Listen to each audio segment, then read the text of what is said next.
নমস্কাৰ অনুসন্ধানৰ অন্য এটা ভিডিঅ'লৈ আপোনাক স্বাগতম জনাইছোঁ।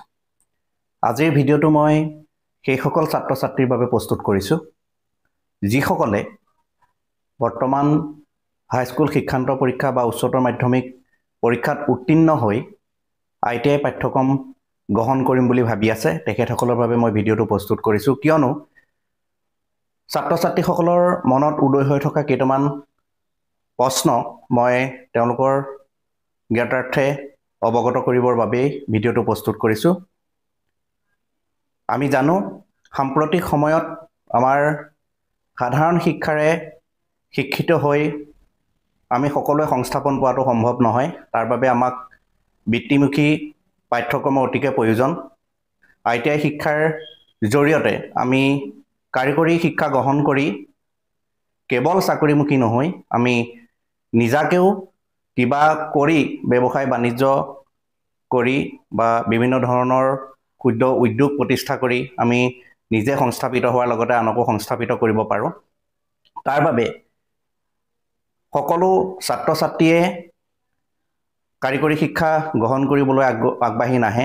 যিসকলে কাৰিকৰী শিক্ষা গ্ৰহণ কৰিম বুলি ভাবে তেওঁলোকৰ মনতো কিছু খুঁধুৱনি ৰৈ যায়, কিয়নো সাম্প্ৰতিক সময়ত অসমত যিসমূহ চৰকাৰী খণ্ডৰ ITI বা ঔদ্যোগিক প্ৰশিক্ষণ প্ৰতিষ্ঠান আছে, সেই ঔদ্যোগিক প্ৰতিষ্ঠানসমূহত যিসমূহ আসনৰ সংখ্যা আছে, সেই আসনসমূহত ITI শিক্ষা গ্ৰহণ কৰিম বুলি ভবা সকলো ছাত্ৰ ছাত্ৰীৰ বাবে সম্ভৱ নহয়। সেয়েহে ITI সমূহত আমাৰ উচ্চ মাধ্যমিক পৰীক্ষাত অৰ্থাৎ মেট্ৰিক পৰীক্ষাত লাভ কৰা নম্বৰৰ ভিত্তিত নামভৰ্তিসমূহ হয়। আমি সকলোৱে জানো আজিকালি অনলাইন বেচিছত কাট অফ মাৰ্কৰ ওপৰত বেছ কৰি তেওঁলোকৰ নামভৰ্তিসমূহ হয়। তাত দেখা যায় চৰকাৰী ITI সমূহত বহু পাৰ্চেণ্টেজৰ প্ৰয়োজন হয়।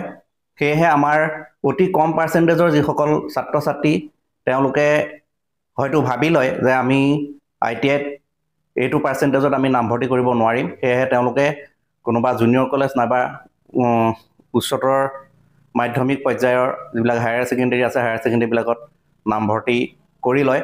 আমি তেওঁলোকক জনাব বিচাৰোঁ যে চৰকাৰী ITI সমূহত আসনসমূহৰ জৰিয়তে সকলোকে নামভৰ্তিৰ সুবিধা কৰি দিব নোৱাৰাৰ পৰিপ্ৰেক্ষিতত অসম চৰকাৰে অসমত প্ৰত্যেকখন জিলাতেই ব্যক্তিগত খণ্ডৰ ITI সমূহক তেওঁলোকে স্বীকৃতি প্ৰদান কৰিছে। ভাৰত চৰকাৰৰ অধীনতো আছে আৰু অসম চৰকাৰৰ অধীনতো ব্যক্তিগত খণ্ডৰ ITI সমূহ আছে। সেই ITI সমূহৰ জৰিয়তেও ITI পঢ়িম বুলি ভবা কম পাৰ্চেণ্টেজৰ ছাত্ৰ ছাত্ৰীসকলেও ITIত নামভৰ্তি কৰিব পাৰিব। এই ক্ষেত্ৰত দেখা যায় আমাৰ ছাত্ৰ ছাত্ৰীসকলৰ মনত প্ৰশ্ন হয় যে চাৰ্টিফিকেটৰ ক্ষেত্ৰত ব্যক্তিগত খণ্ডৰ ITI আৰু চৰকাৰী খণ্ডৰ ITIৰ মাজত কিবা পাৰ্থক্য আছে। হয়তো বহুতে কয় যে ব্যক্তিগত খণ্ডত ITI পঢ়িলে চাকৰি পোৱা নাযায় আৰু চৰকাৰী খণ্ডৰ ITIত পঢ়িলে চাকৰি লাভ কৰাত সহজ হয়। সেইটো একেবাৰে শুদ্ধ নহয়। আপোনালোকে য'তেই পঢ়ক, চৰকাৰী খণ্ডতেই পঢ়ক বা ব্যক্তিগত খণ্ডতেই পঢ়ক, চাৰ্টিফিকেটখন চৰকাৰেই আপোনালোকক প্ৰদান কৰিব। চৰকাৰৰ স্বীকৃতিপ্ৰাপ্ত চাৰ্টিফিকেটে প্ৰদান কৰিব। কেৱল আপোনালোকে পঢ়াটো ব্যক্তিগত খণ্ড বা চৰকাৰী খণ্ডত পঢ়িব পাৰে, কিন্তু চাৰ্টিফিকেটখনৰ মূল্য একেই। আপুনি চৰকাৰী খণ্ডত শিক্ষা লাভ কৰি সেই চাৰ্টিফিকেটখনৰ জৰিয়তেও আপুনি চৰকাৰী চাকৰি লাভ কৰিব পাৰিব আৰু ব্যক্তিগত খণ্ডত শিক্ষা গ্ৰহণ কৰি সেইখন চাৰ্টিফিকেটৰ জৰিয়তেও আপোনালোকে চৰকাৰী চাকৰি লাভ কৰিব পাৰিব। দ্বিতীয় কথাটো হ'ল বহুতে ভাবে যে আমি হায়াৰ ছেকেণ্ডেৰীটো পঢ়ি লওঁ, তাৰ পিছত আমি ITI পাঠ্যক্ৰম গ্ৰহণ কৰিম। যিহেতু ITIৰ পাঠ্যক্ৰমৰ অৰ্হতা মেট্ৰিক, গতিকে যদিও হায়াৰ ছেকেণ্ডেৰী পাছ কৰি আপুনি ITI পঢ়িবলৈ আহে, আপোনাৰ শিক্ষাগত অৰ্হতাৰ প্ৰমাণপত্ৰ আপোনাৰ মেট্ৰিকৰ মতেই ধৰা হয় আৰু মেট্ৰিকৰ যি পাৰ্চেণ্টেজ পাব তাৰ মতেই আপোনাৰ আপুনি নামভৰ্তিৰ সুবিধা পাব।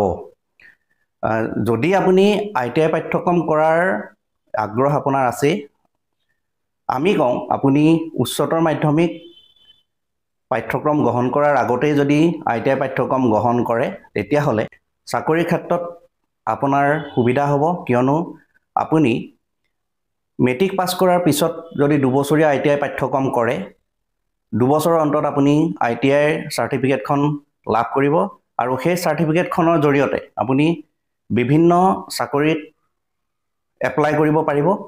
আৰু যদি আপুনি চাকৰি এপ্লাই কৰি থকাৰ সময়ত আপুনি চাকৰি পোৱা নাই, সেই সময়ত আপুনি যদি ইচ্ছা প্ৰকাশ কৰে তেতিয়াহ'লে হায়াৰ ছেকেণ্ডেৰী পাঠ্যক্ৰমো গ্ৰহণ কৰিব পাৰিব।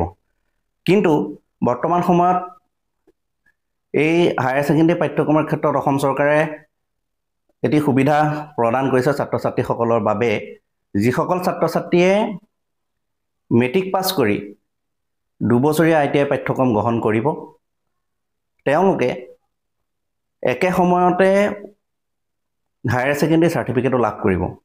তেওঁলোকে কেৱল এটা বিষয়ৰ পৰীক্ষাত অৱতীৰ্ণ হ'ব লাগিব। ইংৰাজী বিষয়ৰ পৰীক্ষাত অৱতীৰ্ণ হোৱাৰ পাছত তেওঁলোকে একে সময়তে উচ্চতৰ মাধ্যমিকৰ চাৰ্টিফিকেটখনো লাভ কৰিব। গতিকে যিসকলে ভাবিছে আমি উচ্চতৰ মাধ্যমিক পাঠ্যক্ৰম সমাপ্ত কৰাৰ পিছত ITI পাঠ্যক্ৰম গ্ৰহণ কৰিম, তেওঁলোকৰ বাবে এটা সুবৰ্ণ সুযোগ চৰকাৰে আগবঢ়াইছে। তেওঁলোকে দুবছৰীয়া পাঠ্যক্ৰম গ্ৰহণ কৰিব লাগিব আৰু তাৰপিছত একেটা সময়তে তেওঁলোকে ITI চাৰ্টিফিকেটো লাভ কৰিব আৰু উচ্চতৰ মাধ্যমিকৰ চাৰ্টিফিকেটখনো লাভ কৰিব। আৰু যিসকলে মেট্ৰিক পাছ কৰাৰ পিছত ITIৰ এবছৰীয়া পাঠ্যক্ৰম গ্ৰহণ কৰিব, তেওঁলোকে এবছৰ যিকোনো ইণ্ডাষ্ট্ৰীত এপ্ৰেণ্টিছশ্বিপ কৰাৰ পিছত একেধৰণেৰে উচ্চতৰ মাধ্যমিকৰ বাবে ইংৰাজী বিষয়ত পৰীক্ষাত অৱতীৰ্ণ হৈ উচ্চতৰ মাধ্যমিকৰ চাৰ্টিফিকেটখন লাভ কৰিব পাৰিব। ঠিক তেনেদৰে 8 পাছ কৰি দুবছৰীয়া ITI পাঠ্যক্ৰম গ্ৰহণ কৰা ছাত্ৰ ছাত্ৰীসকলে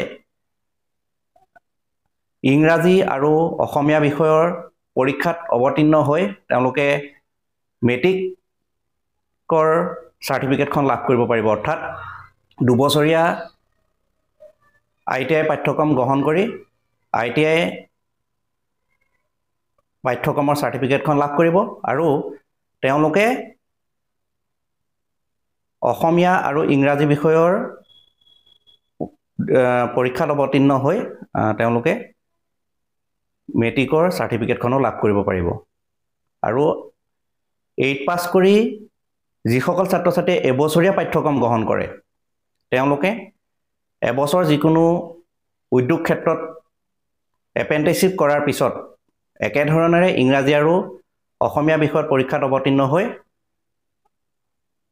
মেট্ৰিকৰ চাৰ্টিফিকেটখনো লাভ কৰিব পাৰিব। অৰ্থাৎ আমাৰ সুবিধা হৈছে 8 পাছ কৰাৰ পিছত দুবছৰ ITI পাঠ্যক্ৰম গ্ৰহণ কৰিলে মেট্ৰিকৰ সমপৰ্যায় অৰ্থাৎ মেট্ৰিক পাছৰ চাৰ্টিফিকেট লাভ কৰিব আৰু উচ্চতৰ মাধ্যমিকৰ বাবে যিসকলে মেট্ৰিক পাছ কৰি দুবছৰীয়া পাঠ্যক্ৰম গ্ৰহণ কৰে ITI, তেওঁলোকে উচ্চতৰ মাধ্যমিকৰ চাৰ্টিফিকেটখন লাভ কৰিব। যিসকলৰ পাৰ্চেণ্টেজ পৰ্যাপ্ত পৰিমাণে আছে তেওঁলোকেতো চিন্তা কৰিবলগীয়া বিশেষ কথা নাই, তেওঁলোকে চৰকাৰী খণ্ডতো নামভৰ্তি কৰিবলৈ সুবিধা লাভ কৰিব। কিন্তু যিসকলৰ পাৰ্চেণ্টেজ কম আছে তেওঁলোকেও কোনো চিন্তা কৰাৰ কাৰণ নাই। অসমৰ প্ৰতিখন জিলাতেই আমাৰ ব্যক্তিগত খণ্ডৰ চৰকাৰী স্বীকৃতিপ্ৰাপ্ত ITI সমূহ আছে। সেই ITI সমূহত বিভিন্ন পাঠ্যক্ৰম আছে। ফিটাৰ, ইলেক্ট্ৰিচিয়ান, ডিজেল মেকানিক, কপা, মুঠৰ ওপৰত ITI যিমানখিনি পাঠ্যক্ৰম আছে প্ৰায়সমূহেই আমাৰ ব্যক্তিগত খণ্ডৰ ITI সমূহতো উপলব্ধ আছে। গতিকে আপোনালোকে যিসকলে নামভৰ্তি কৰিব বিচাৰে তেখেতসকলে চৰকাৰী ITI সমূহৰ লগতে আমাৰ ব্যক্তিগত খণ্ডৰ ITI সমূহৰ লগতো যোগাযোগ কৰিব পাৰিব। প্ৰতিখন জিলাৰ ITI সমূহৰ লগত যদি আপোনালোকে যোগাযোগ কৰিব বিচাৰে, আমাৰ হাতত তেখেতসকলৰ যোগাযোগৰ সবিশেষ তথ্য আছে, আমি আপোনালোকক তথ্য যোগান ধৰিম। এই ভিডিঅ'ত মই মোৰ ফোনৰ নাম্বাৰটো ডেছক্ৰিপশ্যনত দি থ'ম। আপোনালোকে মোৰ ফোন নাম্বাৰত যদি যোগাযোগ কৰে, আপুনি যিখন জিলাতে আপুনি কৰিব বিচাৰে সেই জিলাৰ ITI সমূহৰ ফোনৰ নাম্বাৰ, ইমেইল ID বা তেওঁলোকৰ ঠিকনাসমূহ আমি যোগান ধৰিব পাৰিম। আপোনালোকে ডেছক্ৰিপশ্যনত থকা ফোনৰ নম্বৰত যদি তথ্যৰ প্ৰয়োজন হয় আপোনালোকে মোক ফোন কৰিব পাৰিব, মই আপোনালোকক সবিশেষ জনাম।